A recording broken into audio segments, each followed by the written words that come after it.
İnson o'zi bilan qabrgacha 3 ta narsani olib ketar ekan.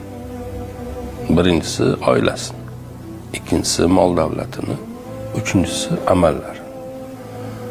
3 tadan 2 tasi ko'milgandan keyin qaytar ekan. Oilasi va mol davlat. Faqat amali qolar ekan.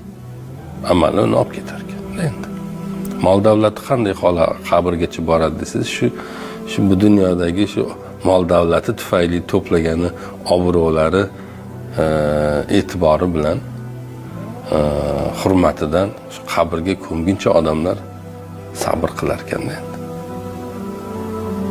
Bo'lmasa shuni ham qilmay qo'yaveradi. O'zi ko'pchilik odamlar erta bir kun men olamni tark etsam ko'madigan hech kim bo'lmay, sharmanda bo'lib qolmay deb